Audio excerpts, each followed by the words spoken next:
हमारे घरों में जो जितने भी इलेक्ट्रिसिटी टैरिफ होती है, इलेक्ट्रिसिटी जिस पे जो बिल आता है, तो उसमें सबसे पहला चीज़ क्या है आपका।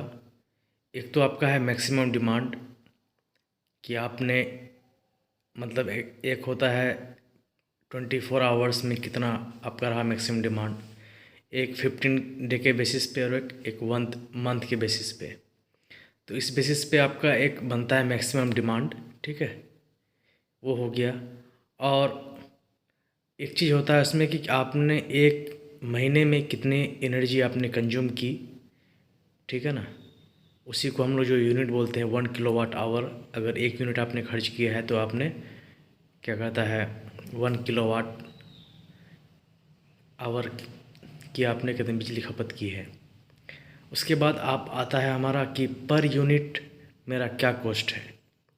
पर यूनिट मतलब 1 यूनिट मतलब 1 किलोवाट आवर, ठीक है।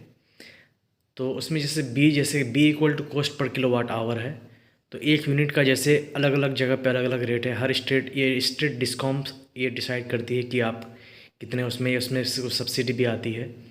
तो जैसे कहते हैं इसमें जैसे अगर 6 रुपये की कहते हैं इलेक्ट्रिसिटी कंज्यूम ये DS1 के लिए है, डोमेस्टिक सर्विस के लिए 6 रुपये पर यूनिट के हिसाब से है।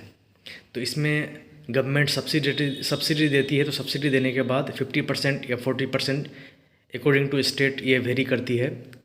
तो उस हिसाब से अगर 50% हो तो 3 रुपये करके बिल बनता है पर यूनिट 1 किलोवाट आवर का, ठीक है ना।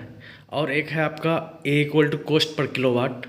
और आपने जो कहते हैं ये जो है कितने आपने क्या था ये किए हैं किलोवाट के हिसाब से आपका वो जोड़ा जाएगा। 1 किलोवाट का क्या है तो उसमें कितना ये है, ठीक है।